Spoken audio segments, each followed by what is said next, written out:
Haraheze igihe hibonekeza amasanganya mu mabarabara haba mu gisagara ca Bujumbura ndetse no mu yindi mihingo itandukanye igize igihugu c'u Burundi. Ayo masanganya akaba atuma indiri z'abarundi zihazigwa ubuzima, agatuma abogize ico bamarira igihugu ataco bashoboye gukora kubwo gusiga ubuzima mw'ayo masanganya canke kuhamugarira. Twifashishije inkuru y'ikinyamakuru Iwacu yanditswe kw'igenekezo rya 21 Munyonyo mu mwaka wa 2023, mu mwaka wa 2022 harabaye amasanganya agera ku 659. Muri ayo abashika 184 nibo bapfiriye ikibiriraho ahabereye ayo masanganya, nabo abashika 2552 barakomereka. Ivyo biharuro birerekana ko amasanganya ari kimwe mu bitana ubuzima bw'abarundi benshi. Imvo zituma ayo masanganya ashika ziri kwinshi: abagendesha imiduga canke izindi ngendeshwa zabo ku muvuduko munini canke bakazigendesha banyoye inzoga, abagendesha izo ngendeshwa batabifitiye uruhusha, abagendesha imiduga ishaje canke itagira ibipimo bikwiye,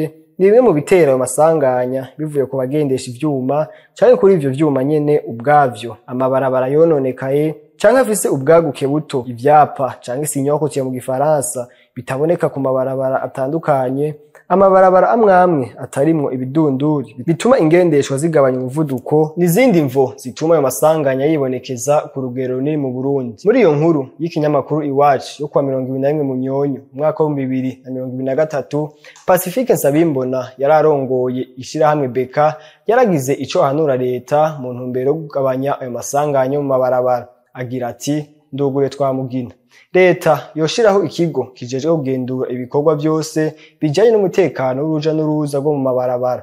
Ico gikorwa cofasha mu gutanga inyigisho zisubiriza ku bagendesha ivyuma, kandi leta ntiyokwikorana uwo mugambi, yofashanya n'igipolisi, inama nshingamateka mu gushiraho amategeko ngenderwako, ubushikiranganji bw'indero mu gushiraho inyigisho mu mashure zijanye n'uruja n'uruza mu mabarabara.